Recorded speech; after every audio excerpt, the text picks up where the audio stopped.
data UNICEF, sebagian besar kematian ibu pada tahun 2020 disebabkan oleh pendarahan dan hipertensi dalam kehamilan.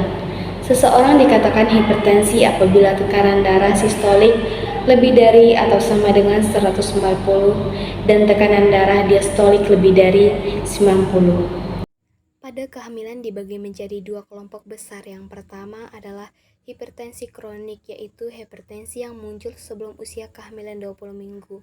Yang kedua, hipertensi gestasional, yaitu hipertensi yang baru muncul setelah usia kehamilan 29 minggu tanpa disertai protein dalam urin dan tidak ada kelainan pemeriksaan dalam lab. Lalu, apa itu preeklamsia?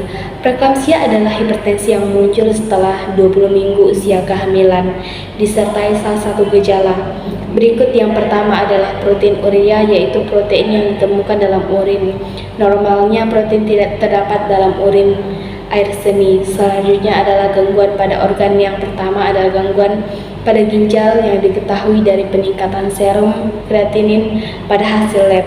Yang kedua adalah gangguan hati atau liver dengan tanda-tanda peningkatan gangguan nyeri perut dan adanya sindroma HLLB. Berikut adalah gangguan saraf berupa pisah kejang atau eklamsia, perubahan status mental dan kesadaran kebutaan dan lain-lain. Selanjutnya adalah gangguan fungsi dan jumlah darah. Terjadi trombosipedia, hemolisis atau pecahnya sel-sel darah. Yang terakhir adalah gangguan plasenta atau pertumbuhan janin pada kondisi yang semakin buruk. Preeklamsia dapat menjadi eklamsia dan menyebabkan kematian ibu dan janin. Lalu mungkin kita bertanya-tanya, bagaimana sih preeklamsia ini? Mengapa preeklamsia bisa terjadi? Nah, penyebab terjadinya preeklamsia masih belum dapat dijelaskan dengan pasti. Perjalanan penyakit pada preeklamsia dimulai dengan adanya stres oksidatif, faktor imunitas genetik, dan banyak faktor lainnya yang kemudian menyebabkan gangguan pada perkembangan plasenta. Pada kondisi normal, salah satu pembuluh darah dalam rahim yaitu arteri spiralis mengalami dilatasi sampai 10 kali dari ukuran aslinya dan berkembang menjadi arteri yang berperan penting dalam aliran darah antara ibu dan janin. Tetapi pada kondisi eklamsia, arteri uteroplasenta ini menjadi kaku dan sempit sehingga aliran darah antara ibu dan janin tidak optimal. Kondisi tersebut juga menyebabkan respon mediator inflamasi dan faktor beracun untuk sel, yaitu faktor sitosik ke dalam sirkulasi darah ibu. Protein tersebut memicu terjadinya gangguan fungsi sel yang melapisi dinding dalam pembuluh darah atau yang kita sebut sebagai difusi endotel. Difusi endotel akan menyebabkan fase kontraksi dan menyebabkan hipertensi. Kemudian protein urea serta gangguan fungsi organ gangguan.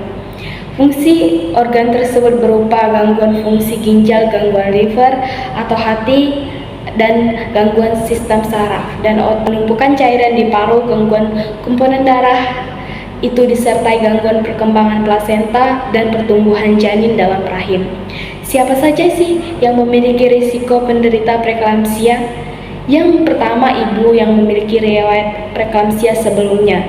Yang kedua, ibu dengan kehamilan pertama. Yang ketiga, ibu dengan kehamilan janin kembar. Yang keempat, usia ibu saat hamil lebih dari 35 tahun. Kelima, ibu dengan riwayat keluarga preeklamsia dan ibu-ibu yang memiliki riwayat penyakit medis seperti diabetes mellitus, penyakit kencing manis, serta kehamilan hipertensi kronis, SLE atau lupus, obesitas, atau kegemukan dan gangguan ginjal kronis. Lalu, bagaimana ibu hamil dapat mengatasi preeklamsia? Ibu hamil wajib memeriksakan dirinya ke dokter atau bidan sejak awal kehamilan di trimester pertama untuk mendapatkan ANC antenatal care rutin hingga setelah persalinan dan masa nifas. Hamil dengan risiko preeklamsia akan diberi beberapa obat-obatan yang harus diminum rutin sesuai anjuran dari dokter. Kerjasama yang baik antara ibu hamil dan dokter bidan adalah kunci pencegahan preeklamsia. Pada kehamilan muda dan stop menganggap preeklamsia ringan.